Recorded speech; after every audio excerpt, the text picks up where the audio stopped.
The gun pressed against Luigi Veroni's ribs felt almost comforting. He didn't flinch. The man holding it was already dead, he just didn't know it yet. Luigi's dark eyes remained fixed on the trembling fingers wrapped around the trigger, calculating the exact moment he'd disarm him. But then a sound cut through the tension like a knife. A child's cry, high-pitched, desperate, heartbreaking. Luigi's attention snapped toward the toy store across the street. Through the massive glass windows, he could see a little girl clutching a stuffed unicorn, tears streaming down her face. Next to her stood a woman, her shoulders slumped in defeat, fumbling with a credit card at the register. The cashier's expression said everything. Declined. Again. "You listening to me, Verone?" The man with the gun hissed. His name was Marco De Luca, a low-level enforcer who thought ambushing a Mafia boss in broad daylight was a smart career move. It wasn't. Luigi's jaw tightened. The girl's sobs grew louder even through the closed doors of the store. Her mother was now crouching beside her, trying to pry the unicorn from her small hands, whispering something Luigi couldn't hear but could feel. Desperation had a language all its own. I said, "Are you listening?" Marco pressed the gun harder against Luigi's side. Without looking at him, Luigi grabbed Marco's wrist with lightning speed, twisted it until bone cracked, and relieved him of the weapon in less than 2 seconds. Marco crumpled to his knees, gasping. Luigi ejected the magazine, cleared the chamber, and tossed the empty gun into a nearby trash can like it was nothing more than a candy wrapper. "You interrupted something important," Luigi said coldly, adjusting his black suit jacket. "Enzo will deal with you." He didn't wait for Marco's response.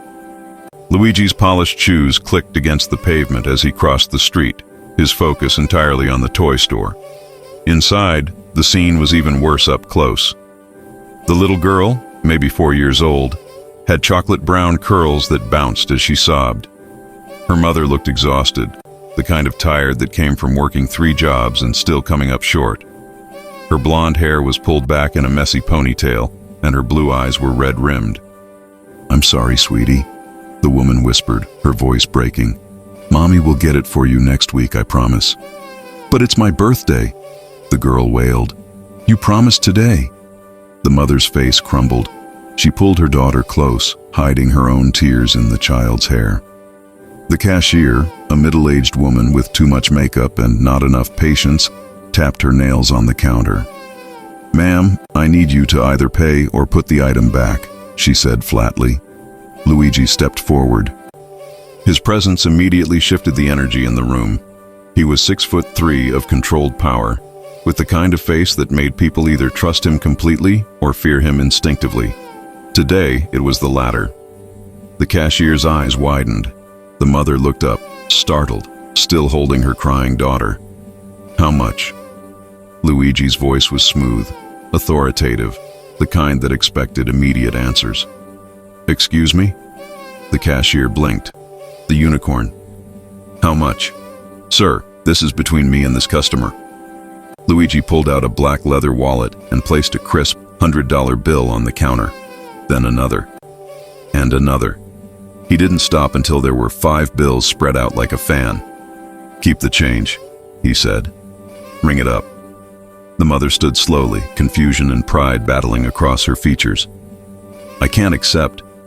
"You're not accepting anything," Luigi interrupted, his tone gentler now. "It's your daughter's birthday.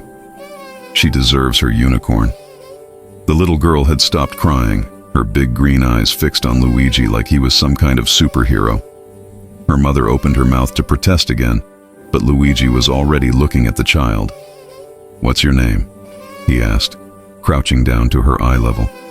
"Emma," she whispered, clutching the unicorn tighter. "That's a beautiful name. Happy birthday, Emma." He reached out and gently adjusted the unicorn's sparkly horn. "Take good care of her." Emma's face broke into the widest smile, dimples appearing in her cheeks. "Thank you, mister." Luigi stood, his eyes meeting the mother's. Up close, she was even more striking. Not magazine beautiful, but real. The kind of woman who'd been knocked down by life repeatedly and kept getting back up. There was strength in the set of her jaw, vulnerability in her eyes. "I'm Claire," she said quietly. "Claire Ross. I don't know how to thank you." "You just did." Luigi pulled a business card from his pocket and handed it to her. "If you ever need anything." Claire looked at the card. It was simple, elegant, just a name and a phone number. No company, no title. "Are you some kind of businessman?" Luigi's lips curved into something that wasn't quite a smile. Something like that. The cashier had bagged the unicorn and was now counting the money with shaking hands, probably realizing who Luigi was. Everyone in this part of the city knew the Verone name. It was whispered in back alleys and boardrooms alike. Claire, however, seemed oblivious. She was new here, Luigi guessed. Fresh prey in a city full of wolves. "Why did you do this?" Claire asked, genuine curiosity replacing the earlier suspicion. Luigi glanced at Emma, who was hugging her new toy and spinning in circles. "Because nobody should cry on their birthday, especially not someone that small." There was something in his voice, a hint of an old wound that hadn't quite healed. Claire heard it. Her expression softened. "Well, Mr. Verone, Emma and I are very grateful." "Luigi," he corrected. "And you're welcome, Claire."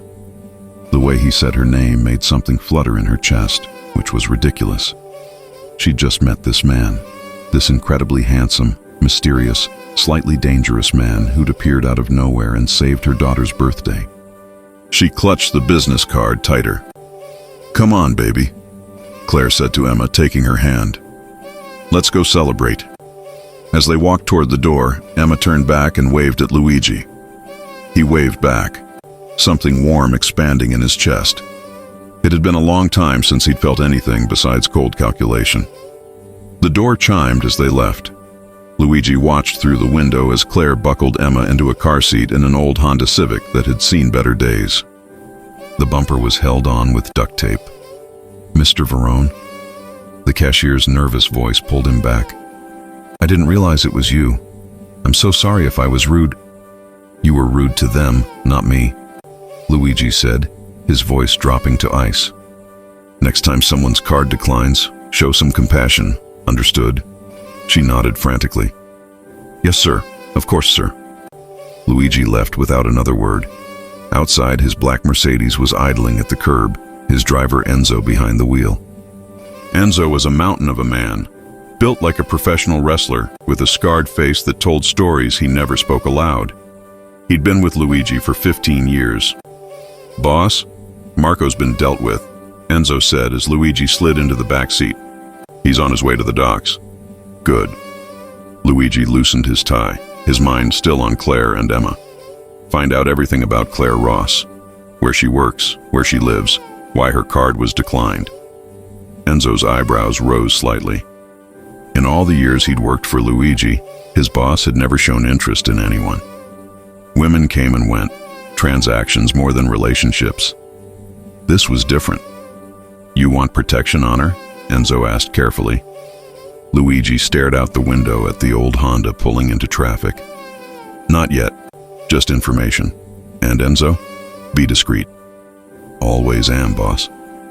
As the Mercedes glided through the city streets, Luigi replayed the encounter in his mind. Claire's eyes when she looked at her daughter. The way she'd tried to hold it together even when everything was falling apart. The proud tilt of her chin when she'd wanted to refuse his help. Women in Luigi's world were either decorative or dangerous, sometimes both. But Claire was neither. She was something he hadn't encountered in a very long time. Real. His phone buzzed. A text from his underboss, Sal Moretti. "Council meeting tonight.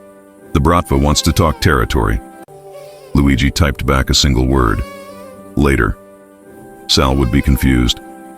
Luigi never postponed business, but tonight, for the first time in years, Luigi Verone wasn't thinking about territory or treaties or the dozen ways he could eliminate his enemies. He was thinking about a woman with tired eyes and a daughter who believed in unicorns. He was thinking about how that little girl's smile had made him feel something he'd buried so deep he'd forgotten it existed. Something almost like hope. The Mercedes turned down a familiar street, heading toward Luigi's penthouse in the financial district. But his mind was still in that toy store, watching Claire count coins she didn't have, trying to give her daughter a moment of magic in a world that had given her nothing but hardship. Luigi pulled out his phone and opened a secure app. With a few taps, he transferred a significant sum